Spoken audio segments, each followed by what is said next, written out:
আসসালামু আলাইকুম। আশা করি সবাই তোমরা ভালো আছো।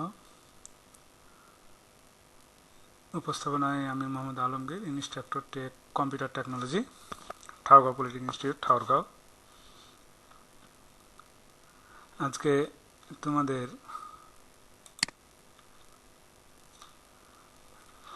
কম্পিউটার টেকনোলজির চতুর্থ সেমিস্টারের ডাটা স্ট্রাকচার অ্যান্ড অ্যালগোরিদমের প্রথম অধ্যায় নিয়ে আলোচনা করব। এই ক্লাসটা তোমাদের অনলাইনে আমার eschools.com ওয়েব পোর্টালে দেওয়া থাকবে, তোমরা ওখান থেকে শুনতে পারবা। তো প্রথমেই আমরা দেখার চেষ্টা করি যে এই অধ্যায় শেষে তোমরা আসলে কি কি বিষয়ে জানতে পারবা।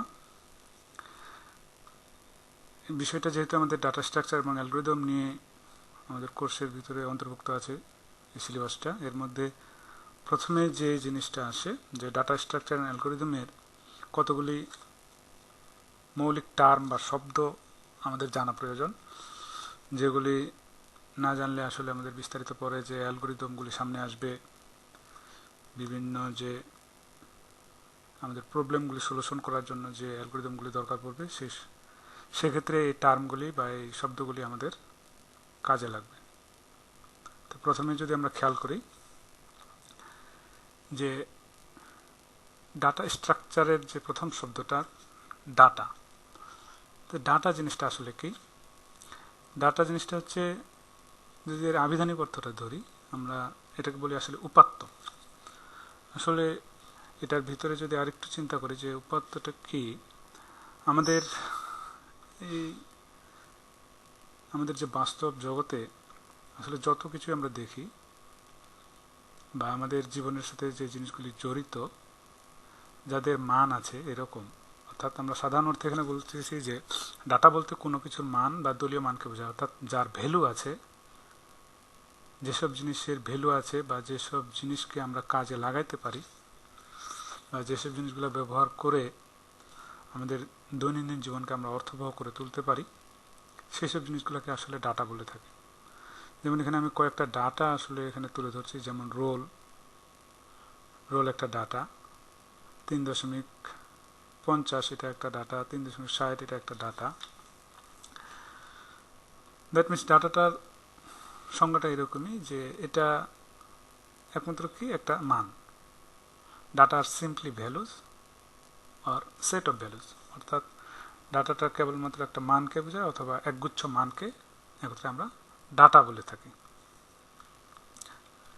এরপরে যে টার্মটা আসে সেটা হচ্ছে ইনফরমেশন। তো ইনফরমেশনটা আসলে কি?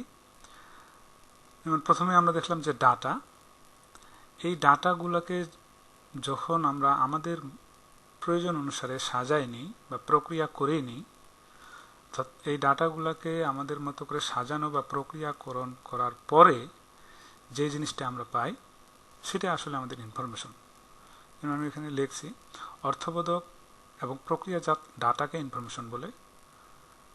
ডাটাকে প্রসেস করলে ইনফরমেশন পাওয়া যায়, অর্থাৎ after processing the data known as information, অর্থাৎ ডাটাটাকে যখন আমরা আমাদের মতো করে সাজায় নিতে পারি, তখন যদি সেটা আমাদের কাছে অর্থবহ বলে মনে হয়, তখন সেটা আমাদের কাছে হয়ে যায় ইনফরমেশন। যেমন এখানে যদি আমরা একটু খেয়াল করি, আমার যে রোল, এই যে 3.50, 3.60, সিজিপিএ 501, জামাল, কামাল, এই যে আমার যে ডাটাগুলি ছিল, এগুলোকে যখন আমি আসলে প্রক্রিয়াকরণ করছি, যে একটা এরকম করছি যে রোল দিছি, নাম দিছি, বিভাগ, সিজিপিএ, এর নিচে 501, 502, নামের নিচে জামাল, কামাল, আর এখানে আবার দিছি বিভাগের নিচে কম্পিউটার, ফুড, সিজিপি এর নিচে দিছি 3.50, 3.60। আসলে এই শব্দগুলি বা এই ডাটাগুলি যখন এখানে ছিল, তখন এগুলো কিন্তু কোনো আমার কাছে স্পষ্ট কোনো আসলে এরকম কোনো অর্থ বা মিনিং বহন করতেছিল না। রোল এটা মানে এখানে একটা শব্দ হিসেবে আছে, এখানে একটা ফ্র্যাকশন ভ্যালু হিসেবে আছে, কিন্তু এই জিনিসগুলোকে যখন আমি সাজাইছি তখন কিন্তু এটা আমার কাছে একটা অর্থবহ মনে হয়েছে। অর্থাৎ 501 রোলের একটা স্টুডেন্ট যার নাম হচ্ছে জামাল, যে কম্পিউটার বিভাগে আসলে পড়াশোনা করে এবং যার সিজিপি আসলে পড়ালেখা করেছে, যার সিজিপি আসলে 3.50। তার মানে এটা আমার কি হয়েছে, এটা আমার কাছে একটা অর্থ নিয়ে আসছে, অর্থাৎ একটা মিনিংফুল একটা জিনিস হয়েছে। এই ডাটাগুলোকে যখন আমি এভাবে সাজাইছি তখন এটা আমার কাছে কি হয়েছে, অর্থবহ মনে হয়েছে। দ্যাট মিনস ইনফরমেশনটা তাহলে কি হলো, যে এই ডাটাগুলোকে যখন আমরা আমাদের মতো করে সাজায় নিতে পারি আর এগুলা যখন আমাদের কাছে অর্থবহ হয়, অর্থাৎ কোনো অর্থ মিন করে, অর্থ বহন করে, তখন সেই জিনিসটা আমাদের কাছে হয়ে যায় ইনফরমেশন। এরপরে যাই আমরা আসলে এখানে দেখছি ডাটা আইটেম। ডাটা আইটেম আর একটা ডাটা স্ট্রাকচারের ভিতরে আর একটা টার্মস। ডাটা আইটেমটা আসলে যে এটাকে যদি আমরা আসলে এভাবে বলি যে data item refers to a single unit of A values, অর্থাৎ অনেকগুলি মান আছে, মানগুলোর যে কোনো একক একটা ইউনিটকে আসলে ডাটা আইটেম বলে থাকে। অর্থাৎ যেমন এখানে দেখছি যে প্রক্রিয়াকরণ করার পরে যখন আমরা দেখছি যে ইনফরমেশনটাতে 501 জামাল কম্পিউটার 3.5, এই যে জিনিসগুলো এগুলার এক একটাকে সাব আইটেম বলা হয়ে থাকে আর এই টোটাল জিনিসটাকে গ্রুপ অফ আইটেম বলা থাকে। তার মানে এগুলা এক একটা ডাটা আইটেম। এরপরে যে টার্মটা আসছে এটা হচ্ছে এন্টিটি। এন্টিটি জিনিসটা আসলে আমরা এই যে ডাটা স্ট্রাকচার বা ডাটাবেজের ভিতরে আসলে এটাকে এন্টিটি বলে থাকি। এটার একটু যদি সাধারণ নামটা আমরা বলি তাহলে এটাকে আমরা টেবিল হিসাবে সচরাচর চিন্তা করে থাকি। অর্থাৎ এন্টিটি হচ্ছে ওই জিনিস, এন্টিটিটাকে বলতেছি যে is something that has certain attributes or properties which may be assigned values. অর্থাৎ এন্টিটি হবে তখনই যখন এর কতগুলো অ্যাট্রিবিউট থাকবে। অ্যাট্রিবিউট কি জিনিস, অর্থাৎ আমি এই রোলটাকে যদি অ্যাট্রিবিউট বা প্রপার্টি বা এটাকে আমরা আসলে ফিল্ড হিসাবেও বলে থাকি, এটা যদি আমরা অ্যাট্রিবিউট কাউন্ট করে থাকি তাহলে তার অধীনে কিছু জিনিস থাকবে যেগুলোকে আমরা আসলে ভ্যালু বলতেছি। মানে এই যে ডাটাগুলি এগুলাকে ভ্যালু বলতেছি। অর্থাৎ এন্টিটি তখনই হবে যার অ্যাট্রিবিউট থাকবে এবং এই অ্যাট্রিবিউটের অধীনে কিছু ভ্যালু অ্যাসাইন করা থাকবে, তখন এই টোটাল জিনিসটাকে আমরা একটা এন্টিটি বলবো। তো এই যে রোল, নাম, বিভাগ, সিজিপিএ এগুলাকে বলে থাকি আমরা এখানে অ্যাট্রিবিউট, ফিল্ড, আর এর নিচে বা এর অধীনে যে জিনিসগুলো থেকে থাকে সেগুলোকে আমরা বলে থাকি অ্যাট্রিবিউট ভ্যালু। যেমন রোল যদি একটা অ্যাট্রিবিউট হয় তাহলে 501 একটা ভ্যালু, এই অ্যাট্রিবিউটের ভ্যালু। 502 রোল অ্যাট্রিবিউটের একটা ভ্যালু। যেমন নাম যদি একটা অ্যাট্রিবিউট হয় তাহলে জামাল একটা নামের অ্যাট্রিবিউটের একটা ভ্যালু, কামাল একটা এই নাম অ্যাট্রিবিউটের একটা ভ্যালু। তার মানে এন্টিটি অ্যাট্রিবিউট এবং এই অ্যাট্রিবিউটের ভ্যালু নিয়ে যে এভাবে যদি কোনো একটা টেবিল ফর্মেটের মতো করে থাকে তখন এটাকে আমরা আসলে এন্টিটি বলে থাকি। যেমন এই এন্টিটির ভিতরে যে একটা টার্ম আমি নিয়ে আসছিলাম যে অ্যাট্রিবিউট।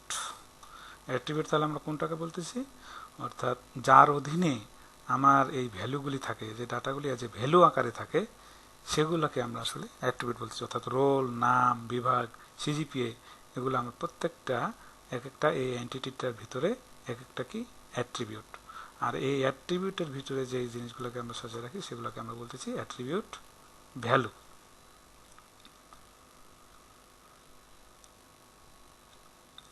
এই যে অ্যাট্রিবিউট ভ্যালুর জিনিসটা আমি আলোচনা করে ফেলছি অলরেডি, যে অ্যাট্রিবিউটের অধীনে যে জিনিসগুলো থাকে যেমন 501 জামাল কম্পিউটার 3.5 এগুলো প্রত্যেকটা এখন এই অ্যাট্রিবিউটগুলোর অধীনে আছে, বিধায় এগুলো এই অ্যাট্রিবিউটের ভ্যালু বা এগুলোকে আমরা বলতেছি অ্যাট্রিবিউট ভ্যালু।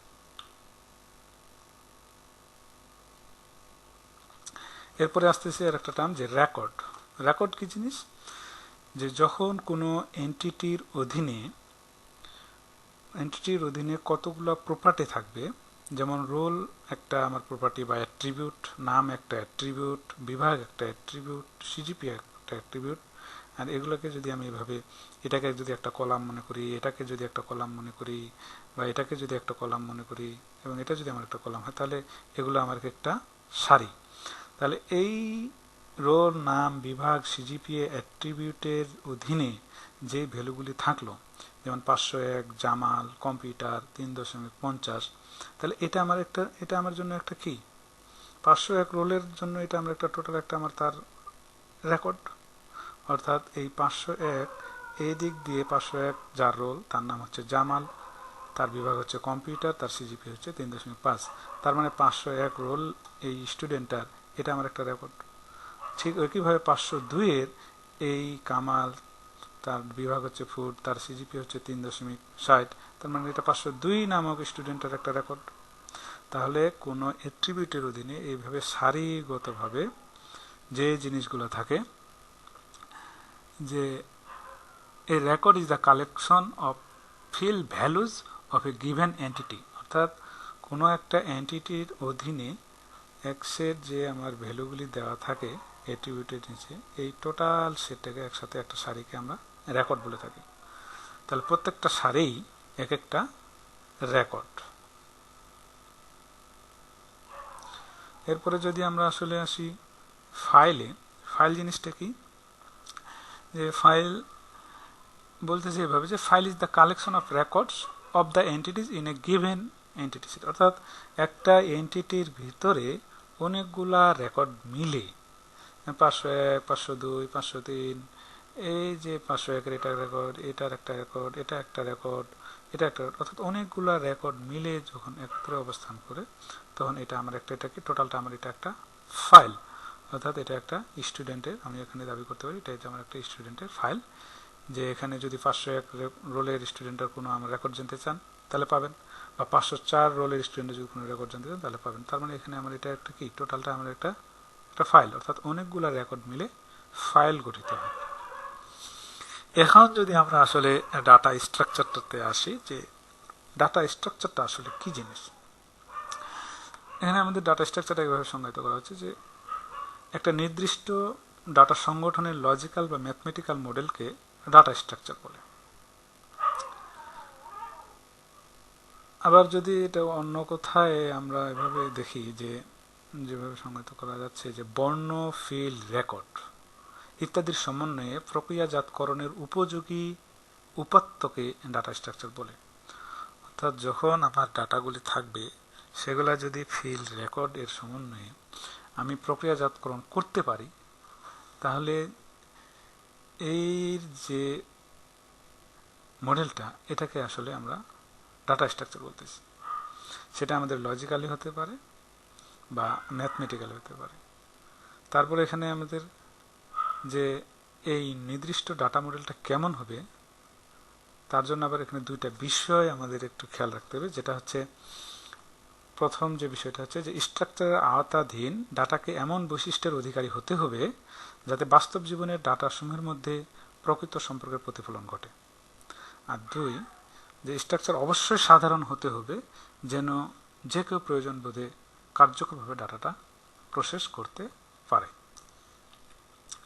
এরপরে যদি আমরা খেয়াল করি যে ডাটা স্ট্রাকচারটার আসলে একটু প্রকারভেদে আমরা দেখি যে ডাটা স্ট্রাকচারের ভিতরে আসলে ডাটাগুলা কি কি ধরনের হয়ে থাকে, যে কোনগুলা ডাটাকে কিভাবে আসলে আমরা কোন মডেলের মধ্যে ফেলাইতে পারি বা কিভাবে সাজাইলে আমাদের জন্য সুবিধা হবে, বা কোন কোন ডাটাগুলা কিভাবে থাকতে পারে, বা কোন কোন ওয়েতে ডাটাগুলাকে আমরা রাখতে পারি। যেমন ডাটা স্ট্রাকচারের যে প্রথমে যে দুইটা ভাগ করছে, একটা হচ্ছে প্রিমিটিভ ডাটা স্ট্রাকচার, একটা হচ্ছে নন প্রিমিটিভ ডাটা স্ট্রাকচার। প্রিমিটিভ বলতে আমরা সচরাচর যেটা বুঝি যে আমরা বিল্ট ইনটাকেই বুঝি, আর নন প্রিমিটিভ বলতে আসলে এটা আমরা ইউজার ডিফাইন্ড বলে থাকি, যে আমরা যে এটা মানে আদিম না, এরকম না, মানে বিল্ট ইন না। তো প্রিমিটিভটাকে আবার এখানে আমরা দেখতেছি যে 4 ভাগে ডাটা স্ট্রাকচারে আমরা দেখতেছি যে প্রথমটা হচ্ছে ইন্টিজার, বা আমরা এটা আসলে বলে থাকি পূর্ণ সংখ্যা টাইপের ডাটা। যদি পূর্ণ সংখ্যা টাইপের ডাটা আমরা চিন্তা করে থাকি, যেমন 2, 4, 6, 1, 3, 5, এগুলো হচ্ছে আমরা ইন্টিজার টাইপের ডাটা। আবার এদিকে যদি দেখি যে ফ্লট আমরা একটা ডাটা টাইপ বলতেছি, তা এটাও হচ্ছে যে ফ্র্যাকশনাল যে সংখ্যাগুলো আছে, যেমন 3.5, 3.7 সামথিং, এরকম জিনিসগুলা হচ্ছে ফ্লট বা ভগ্নাংশ টাইপের ডাটা। আর ক্যারেক্টার আমরা তো বলছি যে এ বি সি ডি, এগুলোকে আমরা ক্যারেক্টার টাইপের ডাটা বলতেছি। এবং বুলিয়ান, অর্থাৎ বুলিয়ান যেটা আমরা যে ট্রু ফলস বাইনারি যে জিনিসটা, এটাকে আমরা বলতেছি বুলিয়ান টাইপের ডাটা স্ট্রাকচার। নন প্রিমিটিভের ভিতরে আসতেছে লিনিয়ার ডাটা স্ট্রাকচার এবং নন লিনিয়ার ডাটা স্ট্রাকচার, অর্থাৎ যেটা ইউজার ডিফাইন আমরা বলে থাকি সেটাকে আবার দুই ভাগে ভাগ করা হয়েছে। একটা হচ্ছে লিনিয়ার ডাটা স্ট্রাকচার আর একটাকে বলতেছি আমরা non linear data structure. Linear data স্ট্রাকচারটা কি, যে ডাটা স্ট্রাকচারের উপাদানসমূহ পর্যায়ক্রমিকভাবে সাজানো থাকে তাকে আসলে লিনিয়ার ডাটা স্ট্রাকচার বলা হয়ে থাকে। লিনিয়ার ডাটা স্ট্রাকচারের ভিতরে আসে আমাদের অ্যারে, আসে লিঙ্ক লিস্ট, স্ট্যাক, কিউ। যদিও এই array, link list, stack, queue নিয়ে আমরা আর পরবর্তী অধ্যায়গুলোতে আমাদের প্রত্যেকটা আলাদা আলাদাভাবে আরও আলোচনায় আসবে। তারপর আমরা বলি যে অ্যারে জিনিসটা আসলে হচ্ছে যে অ্যারে শব্দের আবিধানিক অর্থ হলো শ্রেণীবদ্ধ সজ্জা। সাধারণত একই ধরনের নির্দিষ্ট সংখ্যক ডাটা উপাদানের শ্রেণীবদ্ধ সজ্জাকে বলা হয় অ্যারে। তবে কোনো অ্যারে হতে গেলে অ্যারের অবশ্যই তিনটা বৈশিষ্ট্য থাকবে, যে কি, যে প্রথমে অ্যারেটার একটা নাম থাকতে হবে, তারপরে সেই অ্যারেটা কোন টাইপের হবে, তো সেই অ্যারেটার ভিতরে ডাটাগুলি কোন টাইপের ডাটাগুলি থাকবে সেটাকে অবশ্যই তার ডাটা টাইপটার নামটা থাকতে হবে, এবং ওই অ্যারেটার ভিতরে আসলে কতগুলো ডাটা থাকবে তার একটা সাইজ, ইন্ডেক্স সাইজ আমাদেরকে বলে দিতে হবে। তারপরে আসবে আমাদের লিঙ্ক লিস্ট। লিঙ্ক লিস্ট শব্দের আবিধানিক অর্থ হলো তালিকা। তবে লিঙ্ক লিস্ট দ্বারা এমন তালিকা বোঝানো হয় যা ডাটা উপাদানগুলোর মধ্যে এক বা একাধিক পয়েন্টার দ্বারা সম্পর্ক তৈরি করা হয়। লিঙ্ক লিস্টের লিনিয়ার অ্যারে উপাদানের সন্নিবেশ, এর এক একটি উপাদানকে বলা হয় নোড। লিঙ্ক লিস্টের এই যে এখানে কয়টা জিনিস থাকে, একটা থাকে ইনফো থাকে এবং লিঙ্ক থাকে, অর্থাৎ প্রথমে একটা তার ডাটা থাকে, আবার ওটা একটা আবার তার সাথে পয়েন্টার থাকে, যদিও এগুলো আমরা পরবর্তীতে আরও আলোচনা করব। তারপরে আসে আমাদের স্ট্যাক। স্ট্যাক একটা হলো কি, যে বিশেষ ধরনের ডাটা স্ট্রাকচার। এখানে করা হয় কি, যে ডাটাগুলা স্তম্ভ আকারে সাজানো হয়। এটাতে আমরা একটা কৌশল, যেটাকে আমরা স্ট্যাকে বলে থাকি যে লিফো, যে লাস্ট ইন ফার্স্ট আউট, অর্থাৎ যে ডাটাটা আমরা সবার শেষে রাখবো সেই ডাটাটাকে আমরা সবার আগে ব্যবহার করে থাকবো। এরপরে আসতেছে আমাদের কিউ।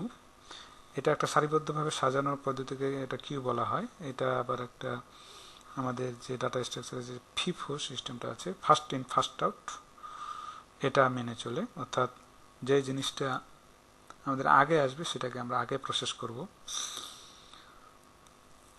তো যাক, এগুলা অ্যারে, লিঙ্ক লিস্ট, স্ট্যাক এবং কিউ আমার পরবর্তী অধ্যায়গুলোতে আমাদের আলাদা আলাদাভাবে আসছে, আমরা তখন আরও বিস্তারিতভাবে ওগুলোতে দেখব। আর নন লিনিয়ার ডাটা স্ট্রাকচারের ভিতরে আমাদের এখানে আসছে দুইটা জিনিস আসছে, একটা হচ্ছে ট্রি আর একটা নিয়ে আসছে আমাদের গ্রাফ।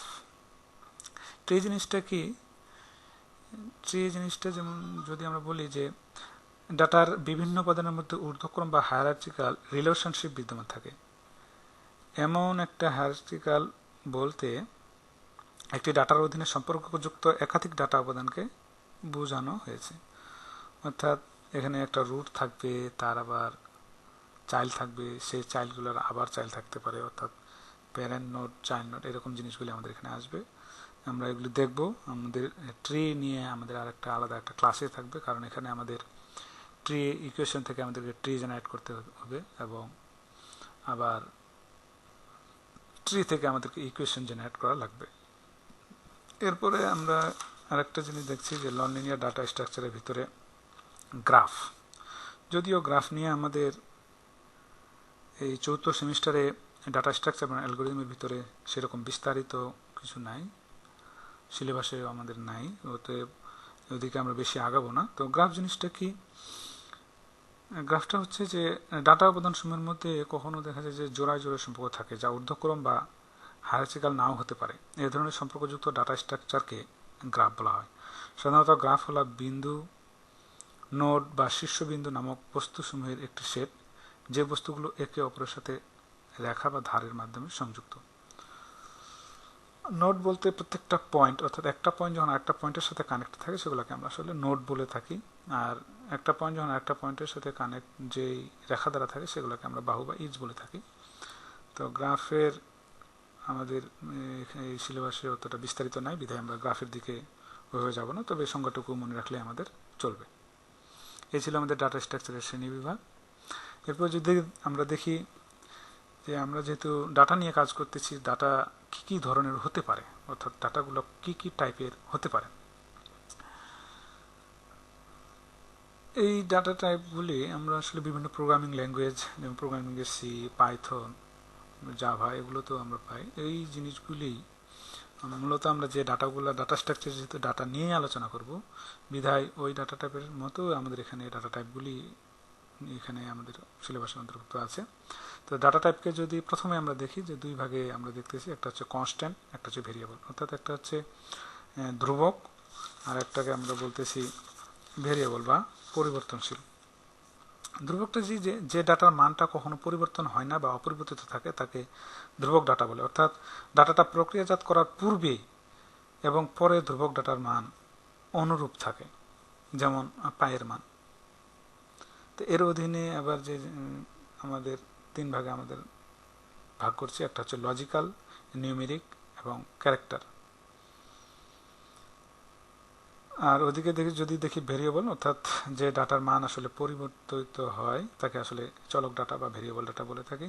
তো কনস্ট্যান্টের ভিতরে যদি প্রথমে আমরা লজিক্যালের দিকে আসলে খেয়াল করি, অর্থাৎ লজিক্যাল ডাটাটা, যুক্তিমূলক ডাটাটা, যেমন আমরা সাধারণত বাইনারি 0 বা বাইনারি 1 দ্বারা এটা প্রকাশ করে থাকে, বা true, false, yes, no, on, off, এরকম জিনিসগুলো যখন আমাদের কাজ করা লাগে, তখন এটাকে আমরা বলি লজিক্যাল ডাটা টাইপ, বা এটা আসলে বুলিয়ানের কাছাকাছি বা যৌক্তিক বা যুক্তিমূলক একটা কিছু ডাটা টাইপ। আর এর মধ্যে যেটা আবার কনস্ট্যান্টের ভিতরে যে আরেকটা আসছে, এটা হচ্ছে নিউমেরিক বা সংখ্যাসূচক ডাটা টাইপ, যেটা আবার এর ভিতরে দুই ধরনের থাকে। একটা হচ্ছে আমরা দেখছি এর আগে, একটু আগে দেখলাম, যে একটা হচ্ছে ইন্টিজার, আবার একটা হচ্ছে ফ্লট, অর্থাৎ একটা পূর্ণ সংখ্যা আবার একটা ভগ্নাংশ সংখ্যা হতে পারে।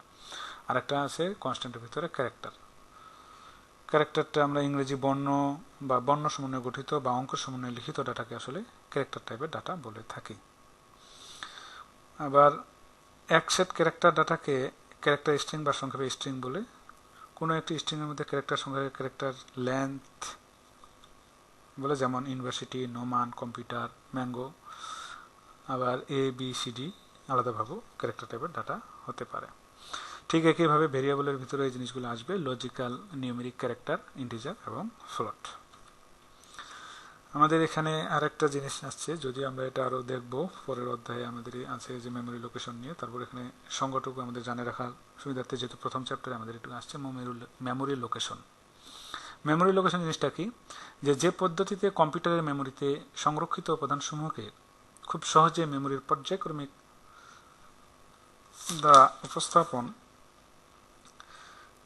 পর্যায়ক্রমিক অ্যাড্রেস দ্বারা, এখানে আমার এই শব্দটা এখানে মিসিং হয়ে গেছে, যে অ্যাড্রেস দ্বারা উপস্থাপন করা হয়, তাকে মেমোরি লোকেশন বলে।